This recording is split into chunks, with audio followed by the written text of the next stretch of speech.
Today, you're going to take your Chapter 11 test in Social Studies. Be sure to put your name, the date, and the class period at the top of the page. The first section of the test is true and false. Number 1. In a capitalist system, the government owns property and decides how to use it. 2. Daniel Boone, an early Western pioneer, explored Native American trails through the Appalachian Mountains. 3. The National Road helped connect the new state of Ohio with the South. Number 4. James Monroe faced many Federalist candidates during the 1816 presidential election. Number 5. Miguel Hidalgo led the movement for independence in Venezuela and Colombia.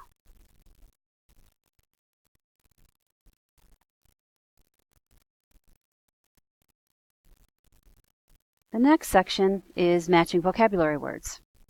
Here are your words. A. Lowell girls. B. Eli Whitney. C. Census. D. Robert Fulton. And E. The Missouri Compromise. Number 6 is an official count of the population. Number 7. This was a name that referred to some factory workers. Number 8. This kept an even balance of power in the Senate. Number 9. This person invented the cotton gin. And number 10, this person designed the Clermont. It was a ship. The next section is multiple choice. Indicate the answer that best completes the statement or answers the question. This quote goes with question number 11. If thou canst do this thing, I invite thee to come to Rhode Island and have the credit of introducing cotton manufacture into America. This was a letter from Moses Brown in 1789. 11. Who was the recipient of this letter? Who memorized the design of British machines and duplicated them in Rhode Island? Was it A. Eli Whitney? Was it C. Lucy Larcom? A. Eli Whitney, B. Francis Cabot Lowell, C. Lucy Larcom, or D. Samuel Slater? Number 12. According to the quote, what benefit would this person who introduces cotton manufacturing gain? Would they A. get credit for inventing the machinery? B. get credit for bringing it to the United States? Would they get wealth? Or would they get fame? This quote also goes with the questions below.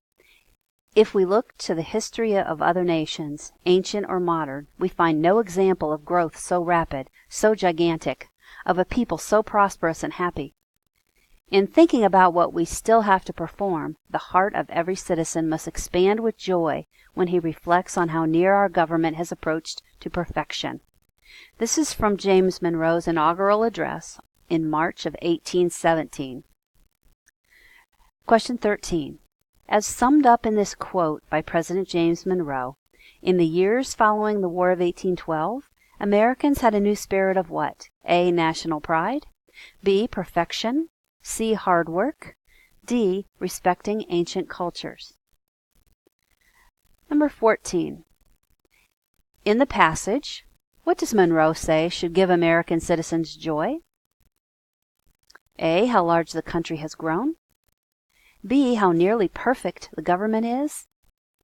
C. The study of history.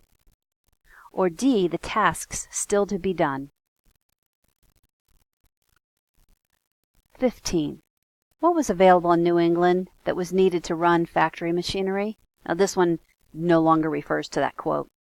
What was available in New England that was needed to run factory machinery? A. Cloth. B. Farm equipment. C. Ports. Or D. Water power.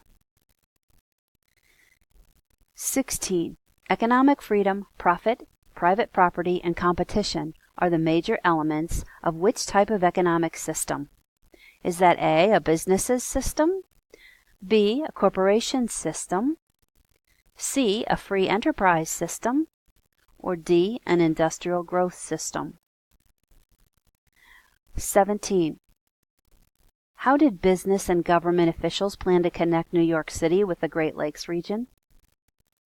A, by building a canal, B, by building a steamboat, C, by building the National Road, or D, by building the Wilderness Road? Number 18. What was the purpose of Henry Clay's American system? Was it A, to help the economy in each section of the country? B, to keep an even balance of powers in the Senate? C, to pass the Tariff of 1816? Or D, to take away money for internal improvements? Number 19. When Spanish officials realized that they could not hold Florida against the Americans, what did they do? A, did they agree to cede Florida to the United States, which means give? B, did they attack St. Mark's and Pensacola? C, did they gain more power in South America? Or D, did they issue a statement warning other nations to stay out of Florida? Number 20. In 3 decisions in the early 1800s, whose powers were backed by the Supreme Court? Was it A, the government of the United States, B, the federal government, C, the state of Maryland, or D, the state of New York? For the next section, answer the questions by looking at the timeline. 21. Study the timeline. Under whose presidential administration was the Missouri Compromise passed? Okay, I guess there was only one question about that. The next section is true and false. Number 1. The period in history when many people left their homes and farms to work in mills was called the Industrial Revolution. True or false? Number 2. New England offered ideal conditions for farming. 3. A patent gives a person legal rights regarding an invention. 4. Corporations developed rapidly in the 1830s when legal obstacles to their formation were removed. 5. Libraries, museums, and a variety of shops were in plentiful supply in rural America in the 1800s. The next section is multiple choice. Number 6. What was at the heart of the Industrial Revolution? Was it A, the cotton gin, B, new machines and new technology, C, farms, rivers, and streams, or D, the steam generator? 7. What was a significant development in the way goods were made?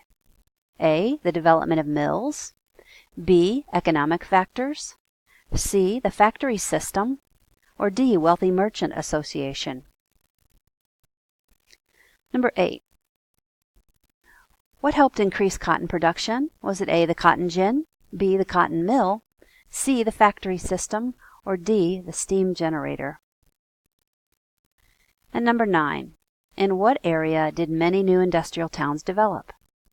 Did they develop A, along mountain ranges, B, near oceans and bays, C, near other large towns, or D, along rivers and streams?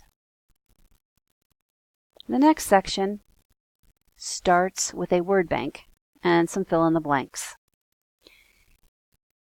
Here are the words and dates that will fill in the blank.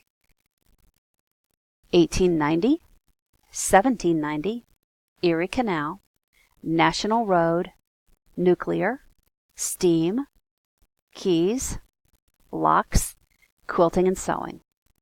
You will use 5 of these.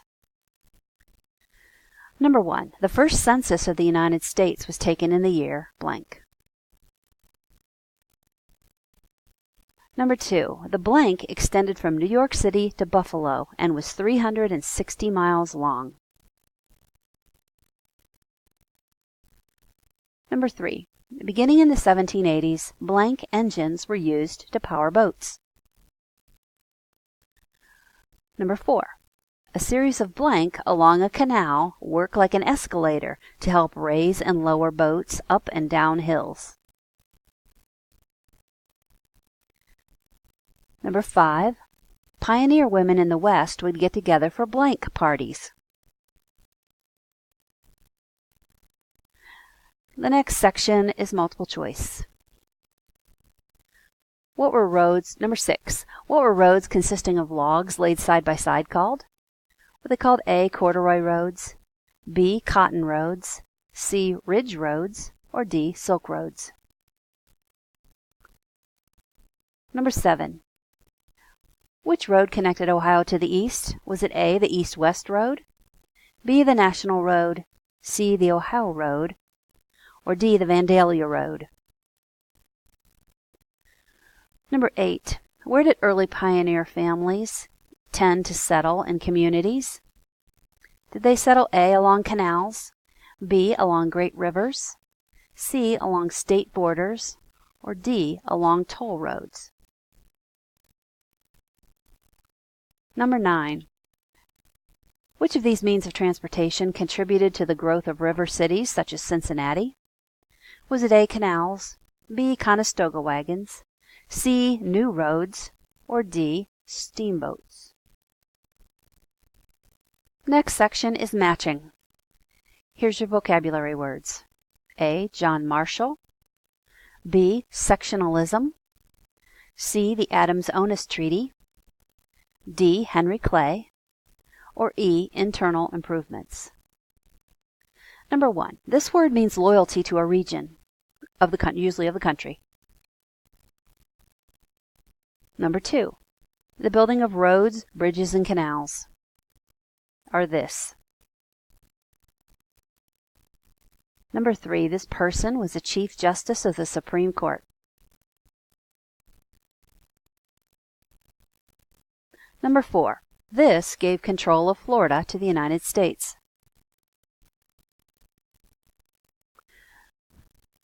Number 5. This person was nicknamed the Great Compromiser. The next section is multiple choice. Number 6. What happened as a result of the formation of the Second Bank of the United States? A. Were American businesses able to grow? B. Did many state banks act unwisely? C. Did Republicans close the bank? Or D. Was too much money in circulation? Number 7. Why did this period of national harmony end?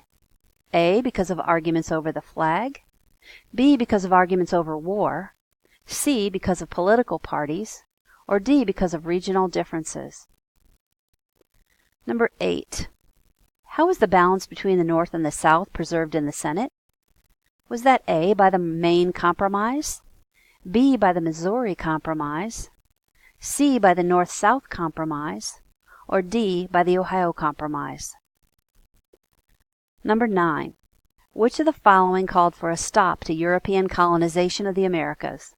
Was it A. the Adams-Onis Treaty, B. the Convention of 1818, C. the Monroe Doctrine, or D. the Rush-Bagot Treaty?